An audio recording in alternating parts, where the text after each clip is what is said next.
자, 안녕하세요. 예, 저희가 이제 중간고사까지 진행을 했죠. 자, 진행을 했고, 이제 한 2주 있다가 바로 기말고사예요. 그래서 굉장히 짧아요. 그리고 저희가 이제 지금 거는 이제 녹화 영상으로서 이제 하긴 하는데, 그 다음 주에는 뭘 하죠? 저희가 이제 실강을 하잖아요. 마지막 전주에는. 그래서 그 얘기도 하겠지만, 자, 우선 이 녹화되는 이제 사이버 강의에는 이제 들어갈 내용은 여러분들 교재 보시면은 그 뭐 새로운 교재, 이번 교재 아니면 옛날 교재 다 똑같습니다. 보시면 이제 구매 관리 파트가 있어요. 그래서 제가 오늘 할 얘기는 구매하고 이제 재고 자산 관리부터 먼저 얘기를 하도록 하겠습니다. 자, 그 얘기를 하는데 여러분들이 이제 책을 보시면은 쭉 읽어보시면 이제 구매 관리 의의의 뭐 중요성이나 뭐 이런 게 되어 있습니다. 그래서 책에 보시면은 뭐 기본적인 나와 있는데 이제 책을 보고 같이 하시면 돼요, 여러분들이.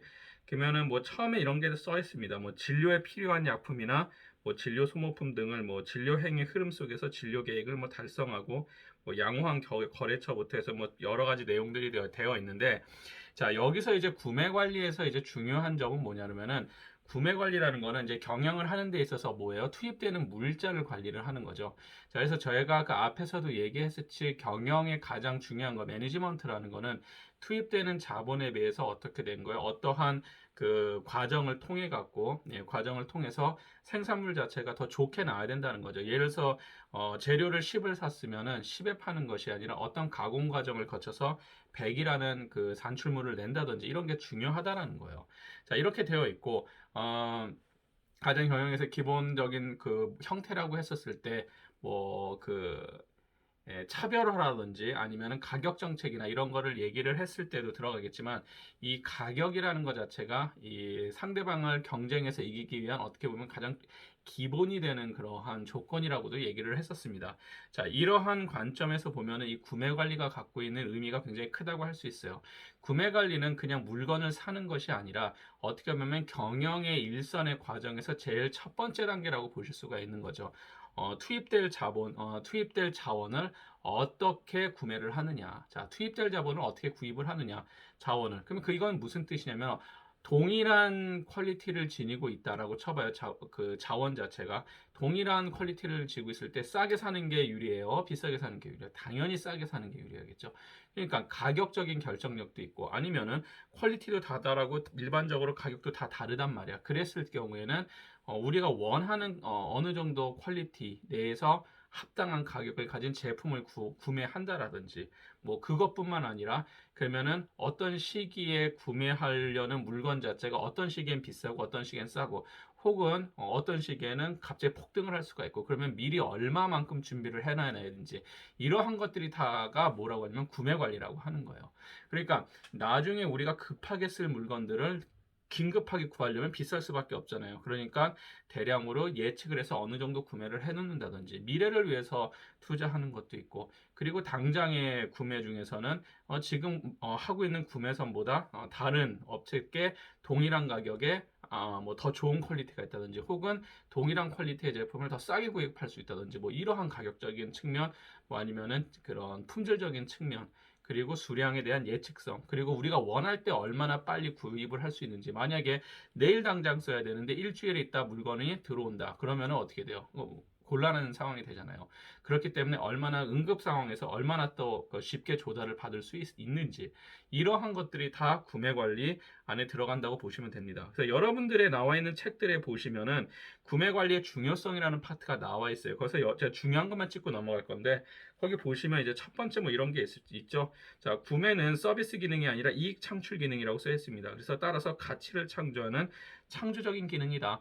그래서 여기서 말하는 거는 구매는 하나의 그냥 구매만 하는 그런 기능적인 거, 뭐 이런 것이 아니라 이익을 창출하는 거의 가장 첫 단계라는 걸 뜻하는 거예요. 왜냐 그러면은 제가 얘기했잖아요. 무엇인가 자원을 재료를 구입해서 응용 만들어 갖고 판다든지 서비스를 제공하는 데 있어서 처음에 어떠한 재료를 구매하는 과정이 어떻게 보면 경영하는 거에서의 가장 첫 단계라고 보실 수가 있는 거예요. 얼마나 좋은 재료를 뭐 구입하느냐. 그래서 뭐 예를 들어서 떡볶이집을 한다. 그랬을 때 얼마나 싼 값에 좋은 떡을 구매하느냐, 좋은 뭐 어묵을 구매하느냐, 이런 것들도 있고, 얼마나 필요한 시간에 구할 수 있느냐, 그리고 얼마나 적당한 양을 우리가 그 뭐 보관을 하느냐, 위험을 대비해서 뭐 이런 게 다 들어간다고 보실 수가 있겠죠. 자, 두 번째 보시면 재료비가 원가에서 차지하는 비율이 큰 기업에서는 구매 기능을 최고 관리층에 직속하는 독립 기능으로 편성하는 경향이 있다. 자, 여기서 말하는 거는 예를 들어서 기업의 특징 따라 다른데 재료비가 이 기업에서 제일 많은 돈이 나가는 거라고 칩시다. 예를 들어서 기업이 운영을 하는 데 있어서 뭐가 비용이라는 게 발생하는데 기업 따라 틀려요. 예를 들어서 화학 제품을 중화학 공업을 하는 기업 같은 경우는 원료를 조달하는 그 원료 값이 굉장히 많이 든단 말이야. 자, 이러한 기업들 같은 경우에는 어떤 게 가장 중요해요? 가장 많이 돈이 들어가는 부분이 원래 가장 중요한 거예요, 기업에서는. 그러면은 원료를 구매하는 파트가 굉장히 중요하겠죠. 반면에 서비스업처럼 인간이 직접 하는 서비스업 같은 경우는 이 구매 파트 자체가 뭐 그닥 아주 작은 파트를 만약에 차지하고 있다. 그러면은 그렇지 않을 수도 있는 것이고, 예를 들어서 항공업 같은 경우에는 뭐 구매 파트라 그러면은 예를 들어서 이런 거겠죠. 그 비행기에서 쓰는 물품이라든지 아니면 그냥 기내 서비스만 갖고 칩시다. 기내에서 쓰는 뭐 물건이라든지 담요라든지 이런 거라든지 혹은 아니면은 기내식이라든지 그것도 이제 계약을 맺어서 하긴 하는데 뭐 이런 식으로 하는 거. 그러니까 중화공업보다는 훨씬 더 작은 파트를 지니고 있겠죠. 그래서 어쨌든 간에 그러한 그 기업에서 재료비가 얼마나 많이 차지하느냐에 따라서 많이 차지하는 파트 같은 경우에는 굉장히 큰 힘을 갖고 있다는 겁니다. 그만큼 또 중요한 게 될 수가 있고, 셋째, 구매 업무는 전문직에 의해서 수행된다 해서 그냥 사는 게 아니라 제가 아까 얘기했듯이 경영학의 가장 첫 번째 발걸음이 구매부터 시작한다. 이것만 여러분들이 기억하시고 있으면 될 것 같아요. 자, 네 번째, 구매 본래 업무는 상품 기획으로부터 시작하여 규격, 사방 및 구매 요구서가 작성하는 단계까지 연결돼서 수행된다. 자, 여기서 뜻하는 얘기는 뭐냐 그러면은, 자, 구매 본래 업무는 그냥 사는 것이 아니라 상품 기획부터 된다. 상품이 기획하면 그것에 맞는 재료나 그것에 맞는 어떤 자원이나 이런 걸 해야 되기 때문에 전체적인 하나의 일련의 코스에 연관되어 있다라는 거예요. 그냥 아무거나 그냥 산다라는 뜻이 아닙니다. 자, 그리고 다섯 번째, 타 부분의 경영 기능과도 밀접하게 연결되어 있다. 당연하겠죠. 그냥 타 부분의 경영 기능과 열정된 거는 구매를 한다라는 것 자체가, 예를 들어서 어떤 걸 구매를 하냐에 따라서 마케팅하는 기법도 틀려질 것이고, 구매하는 물건에 따라 갖고 뭐 예를 들자면은 고객들한테 하는 서비스의 기능도 달라질 것이고, 아니면은 뭐 회계 처리하는 방법도 틀려질 것이고, 그러니까 이 첫 번째 단계라는 걸 여러분들이 기억만 하시면 돼요. 동일한 얘기를 계속 얘기를 하고 있어요. 자, 그리고 여섯 번째, 사무적인 업무는 자동화돼야 된다. 뭐 이거는 그렇고, 일곱 번째, 새로운 과학적인 구매 기법이 활용되고 개발되어야 한다. 그러니까 구매라는 것을 굉장히 과학적 기법으로서 무엇인가를 하는 것이지 그냥 두리뭉실한 방식으로 주먹구구식으로 하는 그런 것이 아니다라는 뜻을 하고 있습니다. 자, 그래서 뭐 여기 뭐 예를 나와 있는 게 뭐 대기업마다 구매 조직 대대적으로 뭐 수습 이거 없을 수도 있어요. 새로운 책에는 그냥 듣고 넘어가시면 됩니다. 어쨌든 간에 기업 혁신의 1번지가 구매부서다라는 예까지 나올 정도면은 기업이 무엇인가를 만들어내는 거는 특별한 기술 혁신이 있지 않는 이상에는 어디서 줄여야 되냐면 원가를 구매 파트에서 줄여야 되기 때문에 구매 부서를 얼마나 합리적으로 운영을 하냐에 따라 갖고 기업의 수익이 달라진다. 뭐 이런 뜻을 하고 있습니다. 자, 구매 관리 기능 및 목표. 그래서 여러분들이 뭐 책에도 나와 있는 게 있어요. 근데 가장 중요한 거는 어느 책에나 나와 있듯이 뭐 옛날 책에는 뭐 첫째에서 나와 있고 새 책에도 나와 있는데, 구매 기능은 가장 중요한 거는 그냥 무엇인가를 도와주는 파트가 아니라 여러분이 기억할 거는 이익 창출 기능입니다. 이익 창출 기능. 자, 구매라는 게 왜 이익 창출을 하냐? 구매가 무엇을 파는 건 아니지 않습니까? 라고 얘기하는데 왜 이익 창출 기능이냐면은 구매라는 것을 제가 아까 다시 한번 강조해서 얘기하지만 무엇인가를 돈을 번다. 수익을 낸다라는 것은 투입되는 무엇인가가 있고 그것을 가공하는 비용이 있고, 그러니까 투입되는 자본비가 있고 가공하는 그 비용이 있고 그리고 판매 이런 게 있잖아요. 그렇죠? 이러한 과정을 일어나기 때문에 당연히 이익 창출 과정에 직접적 연결이 될 수밖에 없다는 겁니다. 효율적으로 구매가 이루어진다면 그만큼 남기는 게 많겠죠, 기업 입장에서는. 그런데 그냥 뭐 되는 대로 그냥 아무거나 막 산다라고 칩시다. 그러면은 만약에 이걸 체계적으로 운영하는 기업과 그냥 아무거나 막 사는 기업이 있다라고 해봐요.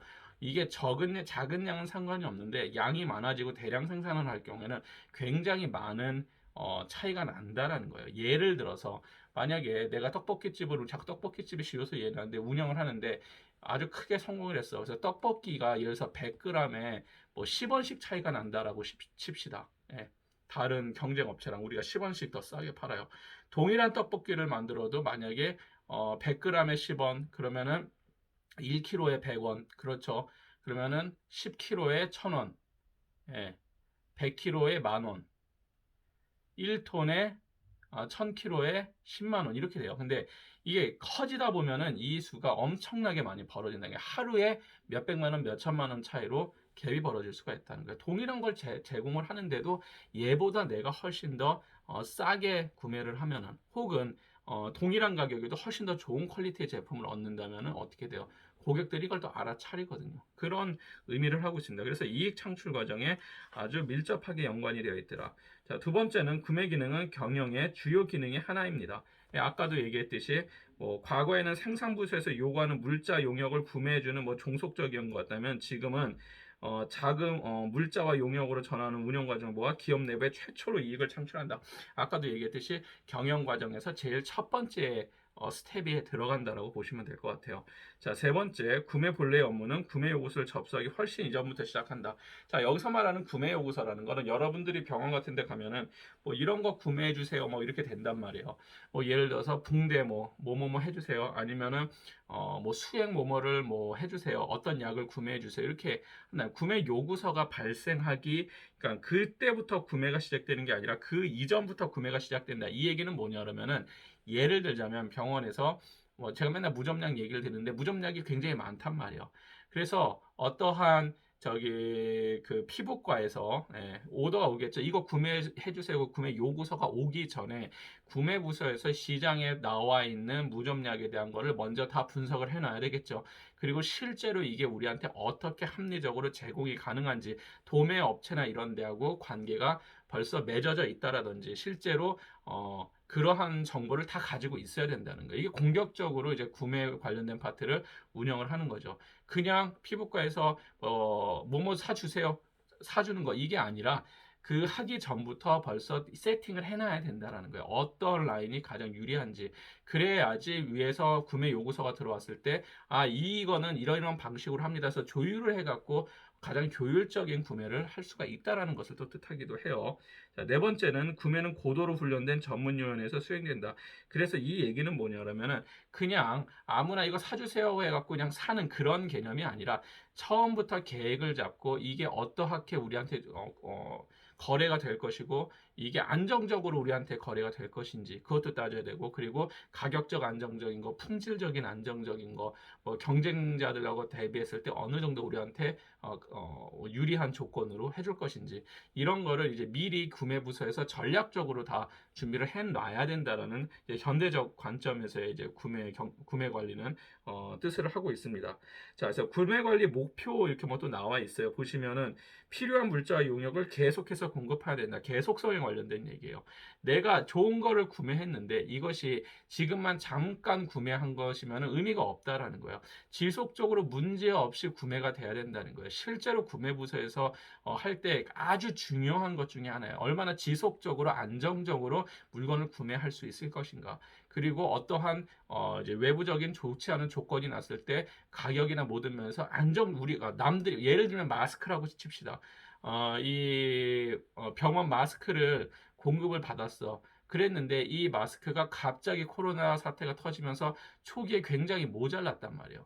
그러면 우리는 항상 어느 정도 구매를 했었으면은 이것에 대해서 뭐냐면 마스크 제공업체에서 암만 주변에서 비싼 돈을 불러도 우리하고 했던 계약이나 이런 거를 철저하게 만들어 놨었으면은 일단 우리한테 그 힘든 상황에서도 할 수 있다는 거예요. 근데 그러한 게 준비가 되어 있지 않고 필요할 때마다 그냥 KF95 마스크 주세요 이런 식이었으면은 이러한 외부의 어떠한 이제 악조건이 터졌을 때 구매를 하고 싶어도 할 수가 없는 상황이 발생을 한다라는 거겠죠.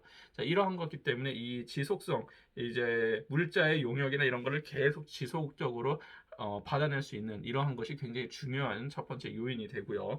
자, 두 번째 보시면 가격, 품질 및 서비스 조건이 최고로 조화를 이룬다. 여기서 최고로 조화를 이룬다는 거는 가격이 싸고 품질이 좋고 뭐 서비스 조건도 다 좋고 이걸 뜻하는 게 아니에요. 실제로 그러면 좋겠지만 이 세상엔 그런 물건은 없어요. 제가 항상 얘기해요, 경영학 시간에. 이유는 뭐냐면은 싸고 좋은 거는 없어요. 냉정하게 얘기해서 그 가격에 비해서 좋은 것이지 그 가격보다 100배가 비싼 물건보다 퀄리티가 좋기를 바란다는 거는 말이 안 되는 거예요. 그거는 사기꾼이죠. 그리고 그런 물건이 있다라는 것도 굉장히 비경제적인 모습으로 공급이 되는 거고, 공급자 입장에서는 그 가격에 안 팔아도 되는 걸 판다는 건 공급하는 사람이 바보란 뜻이고, 그렇게 운영이 되지는 않고 결국은 뭐냐 그러면은 내가 지불하는 비용 대비 퀄리티가 얼마나 괜찮냐를 얘기를 하는 거예요.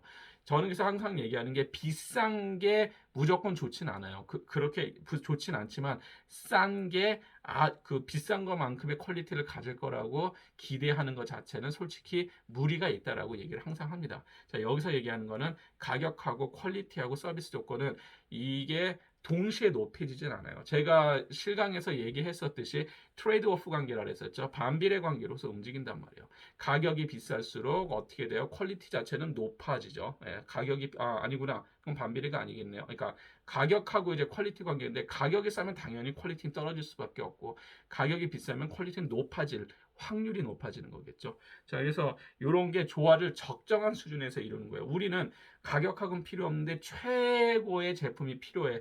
예를 들어서 하이엔드 마켓에서는 이러한 게 필요해요. 가격이 필요하지 않습니다. 가격 정책이 중요하지 않고 오직 그 퀄리티만 중요해. 그러면 구매 부서에서는 가격 생각하지 않고 무조건 최고의 품질을 걷어. 이게 명품샵이라든지 아니면은 최고의 부자들을 대상으로 하는 그러한 제품군에서는 이런 게 가능하죠. 혹은 저렴한 물건을 막 많이 팔고 박리담회식일 경우에는 퀄리티는 어느 정도 수준만 넘어주면 제일 중요한 조건은 가격이 돼버린다라는 거예요. 그리고 어디 같은 경우는 적당한 가격에 적당한 퀄리티가 있어요. 그래서 각각의 제품군과 각각의 타겟 마켓이나 이런 거에 따라서 다르게 작용을 한다는 거겠죠. 자, 그래서 가격, 품질 및 서비스 조건이 최고로 뭐예요?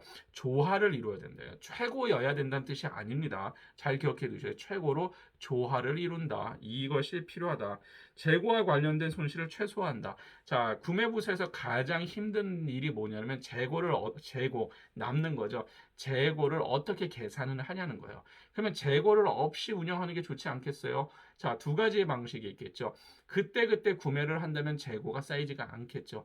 대신 어떤 문제가 있어요? 지속적으로 물건을 받을 수가 없기 때문에 위기 상황에서 쓸 수 있는 물건이 투입이 안 될 수가 있다는 거예요. 굉장히 불안해요. 그래서 보통의 병원이든 보통의 기업들은 항상 어느 정도의 재고를 만들어 놓습니다. 비상사태를 대비해갖고, 그리고 가격이 폭등하는 것을 대비하고, 그런데 이것을 또 너무 많이 쌓아놓으면 쓰지도 못하고 유통기한이나 이런 게 있기 때문에 또 버려야 된단 말이야. 그래서 여기서 말하는 재고와 관련된 손실이라는 거는 재고를 만들지 않는다는 뜻이 아니에요. 재고는 항상 발생할 수밖에 없고 일정량의 재고율은 항상 구매부서에서 생각을 하고 기업들은 갖고 있다라는 거야. 그런데 이 재고가 손실이냐, 거기서도 이제 다 어느 정도는 재고를 뭐 땡겨서 쓰는 경우도 있고 이렇지만 여기서 또 일부분은 손실이 나버리는, 한 번도 쓰지 않고 버리는 제품들이 발생한다라는 거죠. 제로이면 좋겠지만 현실적으로 제로가 되긴 힘들어요. 재고 물품이 있었을 때 그것을 이상적으로 다 쓰기는 힘들단 말이에요. 그리고 실제로 그렇게 간당간대 운영하면은 위기가 발생할 확률이 높습니다. 자, 이러다 보니까 재고라는 걸 갖고 있고 재고에서 손실률이라는 게 이제 손실이라는 게 발생을 하는데 이 손실을 최대한 최소화시키는데 노력을 해야 된다. 예, 뭐 이런 쪽으로 당연한 얘기겠죠. 예, 뭐 이런 얘기를 하고 있고요. 능력 있는 거래처와 관계를 조성한다. 이 얘기는 여기서 말하는 능력 있는 거래처라는 것은 무엇을 뜻하는 가장 중요한 건 신속성이에요. 이 거래처가 이 물건을 안정적으로 구매해서 안정적으로 주기적으로 우리한테 대줄 수 있느냐. 이게 능력 있는 거래처를 뜻합니다. 무조건 싼 것을 준다고 능력 있는 것은 아니에요. 가장 중요한 능력은 꾸준히 문제 없이 물건을 우리한테 조달할 수 있는 거래처, 그러니까 안정적 거래처를 뜻하는 거예요. 능력 있는 거래처라는 거는 뭐 부도나 중간에 파산이 나갖고 우리한테 물건을 주지 않으면 우리 새 거래처를 뚫으려면 그만한 시간이 들고 그만한 돈이 들어가거든. 그래서 그런 안정적 거래처를 뜻하는 겁니다. 자, 그 다음에 다섯 번째, 믿을 수 있는 대체 거래처를 확보한다. 자, 아마 우리가 능력 있는 거래처하고 계약을 맺더라도 또 혹시나 모르잖아요. 그래서 대체 거래처를 한두 개는 만들어 놓는 경향이 있어요. 병원들 같은 경우에. 실제로 제가 그 병원에서 약제부서에서 일했을 때도 이 약이라는 게 어느 순간에 막 확 모자랄 때가 있단 말이에요. 그러면은 능력 있는 주 거래처가 있지만 그 거래처에서도 갑자기 요구하는 상황에서 들어주지 못하는 경우들이 발생을 해요. 갑자기 이런 약들이 많이 부족하는 경우가 있거든. 그랬을 때 저기 뭐죠? 대체 거래처들을 어느 정도 만들어놔요. 또 작은 거래처들을 만들어 놓은 다음에 그 작은 거래처를 통해서 긴급하게 받는다든지 뭐 이러한 경우들이 있습니다. 표준화, 단순화의 이점을 이용한다라는 거는 어떠한 그 구매를 하는 데 있어 갖고 표준화 시켜 놓은 거예요. 어느 정도 기준점, 그러니까 내 기본 내키는 대로 하는 게 아니라 가격은 어느 정도, 퀄리티는 어디서부터 어디 딱 이게 기준점을 만들어 놓는 거예요. 그래서 표준화하고 단순화 시킴으로써 물건을 구입하는데 훨씬 더 체계적으로 할 수 있는 뭐 이런 게 있고요. 시장 동향을 파악하고 자사의 경쟁력을 확보한다. 그래서 시장이 어떻게 이 물건이 앞으로 부족할 것인지 아니면 가격이 오를 것인지를 계속 파악을 하면서 저렴할 때 한 3, 4개월 있으면 오를 것이다. 예상을 했으면 미리 많이 재고로 쌓아놓더라도 구매를 한다든지 뭐 이런 공격적인 전술을 뜻하는 거겠죠. 다른 부서와 긴밀한 관계를 유지 발전시킨다라는 거는 나는 가만히 앉아 있고 만약에 뭐 외과 부서나 뭐 피부과 부서 뭐 이런 데서 그냥 원할 때마다 사주는 게 아니라 평상시를 얘기하면서 그 과장님 이러한 약들이 보통 지금 현재 이렇게 되어 있고 이게 지금 우리가 되게 안정적으로 공급받을 수 있는 물건인데 뭐 여기서 뭐 특별히 뭐 이걸 꼭 쓰셔야 되는 이유가 있으면 계속 커뮤니케이션을 하는 거예요. 그래야지 그쪽 부서에서도 이제 진료 부서에서도 뭐 갑자기 뭐 생뚱맞은 약품을 달라 우리는 잔뜩 쓰는데 이 약 안 쓰겠다 이렇게 나올 수도 있거든요.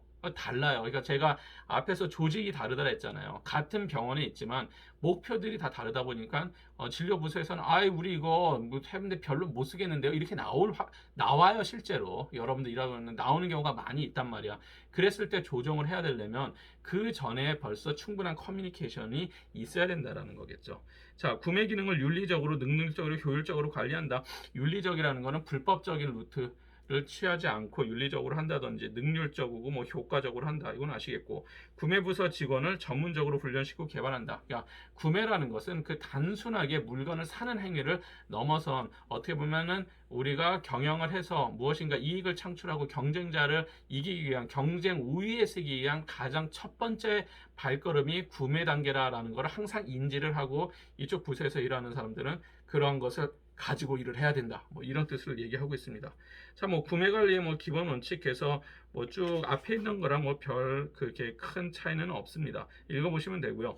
뭐 병원의 뭐 이제 구매 관리에 관련된 내기가 이렇게 쭉 등장을 해요. 그래서 뭐 병원 구매 관리의 특징인데 여러분들이 하나 기억해 두실 거는 병원이라는 것은 보시면 약품 또는 진료 재료를 포함하여 물품의 대체성이 높다라는 거예요.